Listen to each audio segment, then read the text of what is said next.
Ар бир коробканын ичинде бирден протокол бар. Общий протоколубуз дагы бар.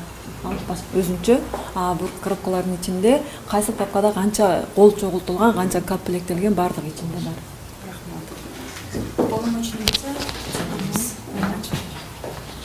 Канча убакытта текшересиңер? 10 күн. Инструкцияга жараша 165-чи Токтомго. В течение 10 календарных дней biz ошол сиздер көргөн подписной листтерди текшерип баштайбыз. 10 күндүн ичинде. 10 күндүн ичинде. Жакшы. Ийгилик. Баарыңарга жакшылык болсун. Чарчабай жакшылап кылдап текшерди. Жакшы, ийгилик болсун. Рахмат. Республика боюнча эмес, республикадан сырттагылардын да колдору келди. Башка маселе тилекке каршы баягы өзүбүздүн да бир мүнөзүбүз бар го. Бир аз анча-мынча нерсе көңүл бөлбөй койгон, тоготпой койгон. Көп миңдеген колдорду биз өзүбүздүн иштеп аткан жигиттер карап чыгып, кыздар карап чыгып, текшерип чыгып, аларды жараксыз деп таап чыктык. Жарактуу деп бүгүн алып келгенибиз 43 миң. 50 миңден ашык кол жыйналган. Мисал катары айтсак, мисалы Өзгөн районунда келген колдун дээрлик 50% жараксыз. Кадамжай районунан келген колдор, Москва шаарынан 2000дей кол келген, алардын баары жараксыз. Мен абдан терең ыраазычылык билдирем.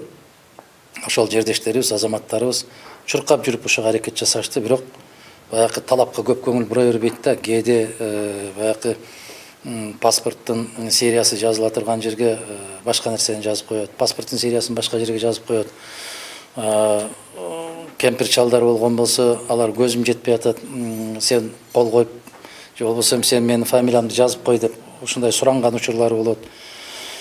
Ушуну айтып биз көп мындай жеткире албай аттык да. Анын үстүнө БШК тарабынан дагы мындай бир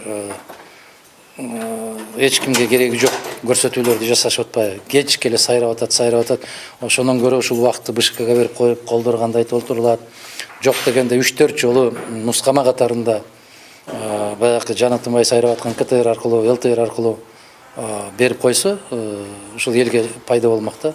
Ошол телеканалдар эл үчүн иштесе, элге маалымат берип иштесе жакшы болмок да. Тилекке каршы булардын алдына койгон максаты эле башка. Ошол бийлик бар, күн чыгып атат, бийлик бар, күн батып атат деген сыяктуу. Пайдасыз нерселерди көп сүйлөшөт да, пайдалуу нерселерди маалымат жетпей калат. Ал эмес Бишкек шаарында жүргөн маалыматка мындай анчалык даражада муктаж эмес адамдар дагы ошол кол топтоо мезгилинде катачылыктарды кетирип коюшат. Бизге кол топтоо өзүнчө кыйынчылык болгон жок, ошолорду текшерип чыгуу кыйынчылык болду. Төрт тилдикке бириккениңиздер боюнча кабарыбыз бар. Анан кийин сиз өзүңүз айттыңыз эле жакын арада ошол төртөөнүн ичинен бирөөнү талапкер кылып чыгарабыз депчи. Ошол лидердин аты качан айтасыздар, жарыялайсыз? Расмий түрдө качан жарыяланат? Баарын эле күткөн ушул маселеде аз калды. Буюрса. Ушул айдын соңунда билинип калабы? Мен андай деп бир кесе бир убакыт айта албайм. Себеп күн санап эмес, саат санап кырдаал өзгөрүп атат Кыргызстанда.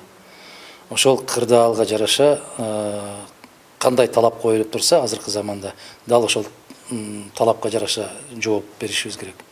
Азырынча эртерээк.